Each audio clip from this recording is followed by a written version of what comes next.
Terima kasih Dato' Speaker. Soalan nombor 8. Ya, sila Yang Menteri.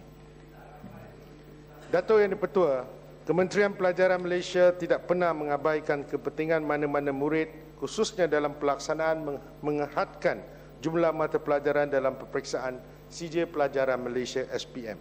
Sombongan itu melalui mesyuarat Jemaah Menteri bertarikh 23 Disember 2009, Jemaah Menteri telah bersetuju supaya calon yang akan menduduki peperiksaan SPM mulai tahun 2010 dibenarkan untuk mengambil 2 lagi mata pelajaran sebagai tambahan.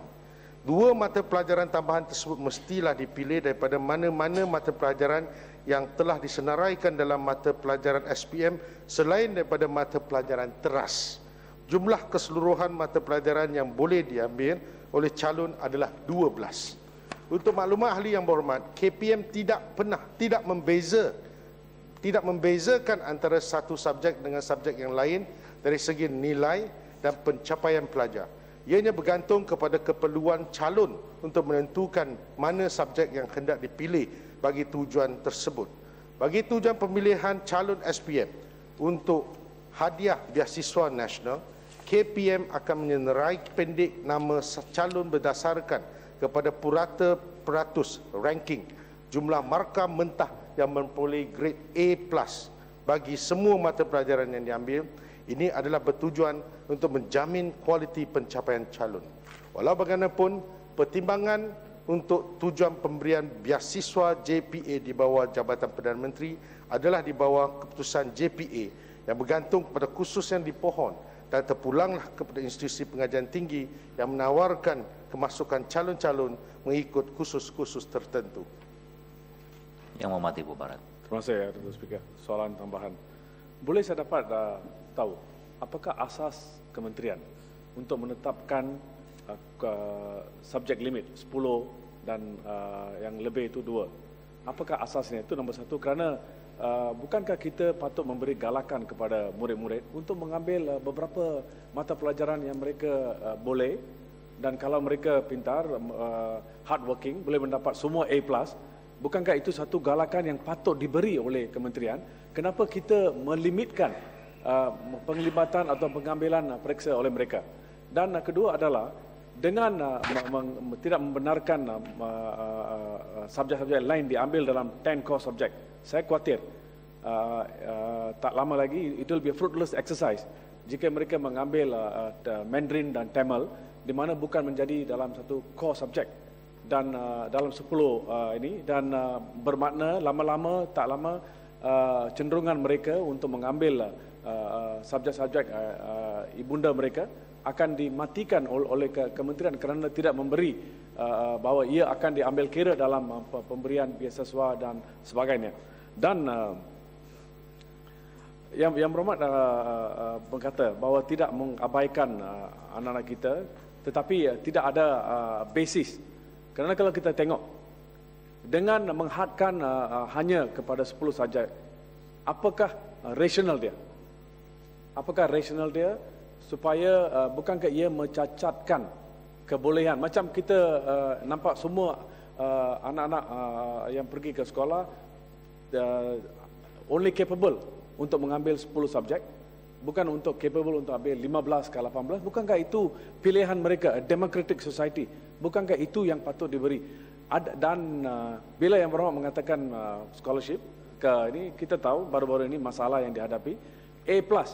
Ramai di antara murid yang dapat A+ pun tidak ada dapat tempat di matrikulasi dan untuk melanjutkan pelajaran, dan sistem yang sedia ada ini nampaknya tidak berfungsi kerana ramai di antara lebih dari ratus-ratusan yang membuat appeal kepada memohon kepada yang berhormat sendiri, mengatakan bahawa walaupun mereka layak, tetapi mereka hairan kenapa anak orang lain yang dapat hanya 3A, 4A dapat melanjutkan pelajaran, tetapi seorang yang dapat 10A+ tetapi tidak dapat tempat sedemikian.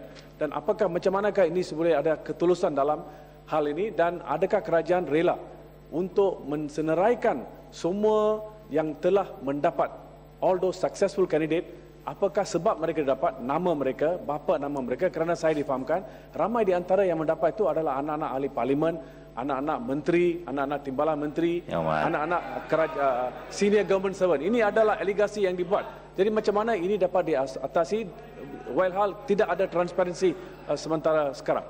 Yang Amat tak perlu jawab semua pertanyaan-pertanyaan. Ya. Ada lebih 10 persoalan yang dikemukakan. Yang Terima kasih Yang Berhormat. Sebenarnya Yang Berhormat tanya satu soalan yang tidak di bawah bidang kuasa Kementerian Pelajaran.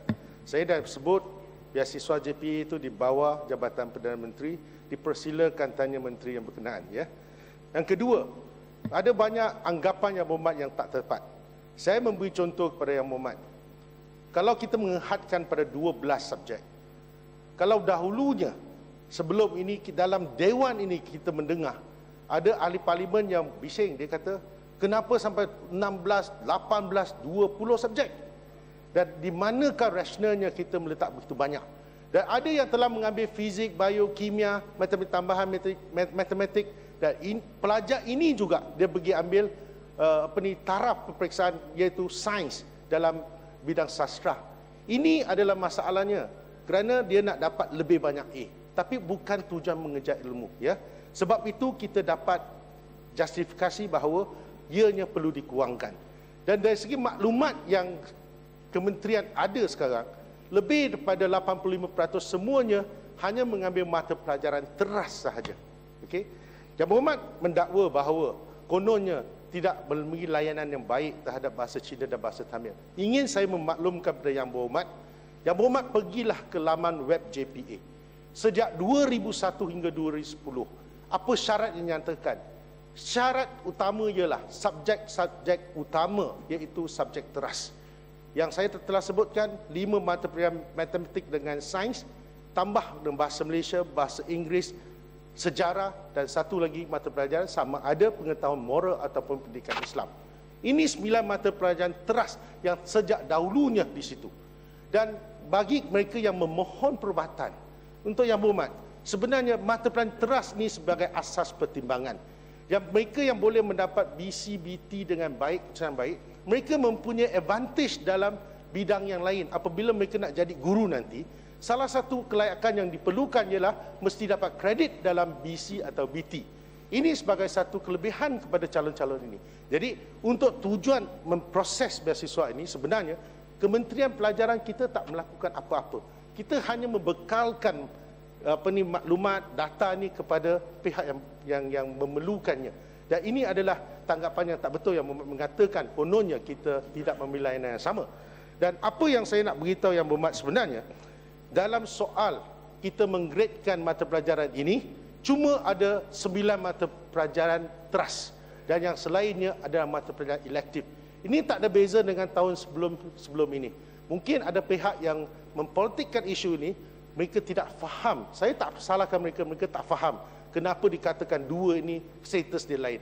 Kerana kita dah ada sistem teras dengan elektif. Sejak lama pun bahasa Tamil, bahasa Cina, mata pelajaran elektif. Dia ada kelebihan bila nak masuk universiti, kalau pengajian Tionghoa, pengajian Tamil, mereka perlukan kelayakan ini.